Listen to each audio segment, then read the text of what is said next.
Okay, so we are now on to shark number 2. Anyone who knows me knows how much I love zombies. Like, the top 2 things I probably draw is zombies and sharks, so it's kind of only natural to draw a zombie shark.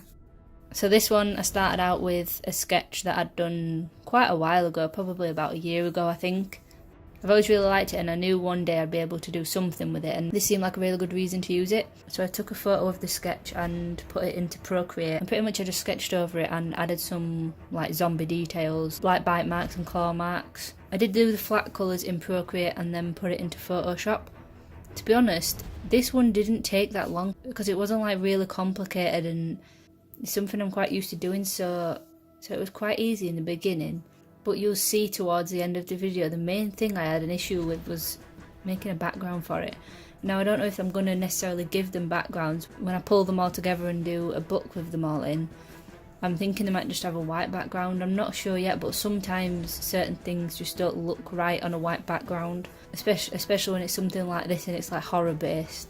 And they do always say as well that you should never colour something on a white background because the colours don't always look right, which I've actually noticed quite a lot if I colour something on a white background. It definitely looks different if you then choose to add a background, so it's best to it is just usually best to colour it on like a grey or just whatever background you're going to use really.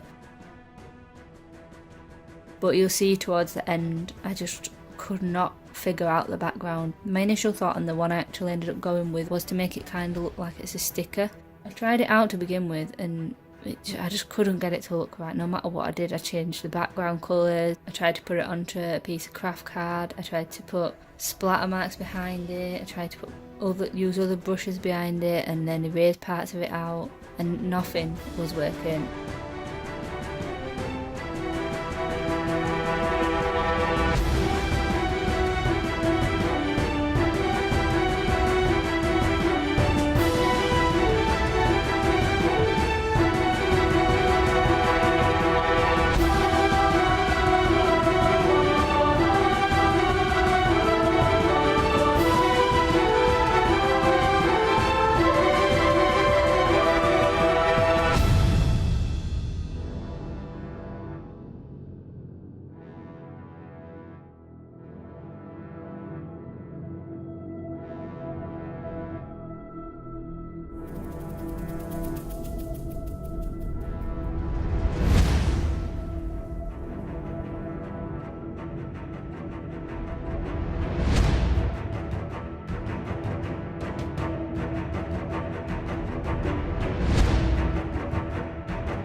I must have spent about 3 or 4 hours just trying to figure out the background, and that's what I mean sometimes when I say that I do just play around with things, because you'll see that that is exactly what I'm doing. There's no like set process for it or anything like that. I'm just completely messing around to see what works. In the end I did choose to turn it into like a sticker type thing.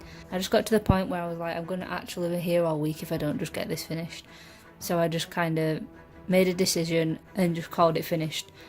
I don't want all of these to be like perfect illustrations or anything. I just want to get something good out of it and improve my process by the end of it. So as long as I'm getting stuff finished, that's all that really matters. And then I found a tutorial once that teaches you how to create masking tape in Photoshop. It sounds pretty simple and stupid, but once you know how to do it, you can use it over and over again, and it comes in handy to make things look a little bit different and make them stand out. I tend to use that quite a lot, so you can see I used them on this to make the sticker look like it was kind of stuck down, which I guess kind of defeats the point. If it's a sticker, it shouldn't be stuck down with tape, but you know, you only realise these things after.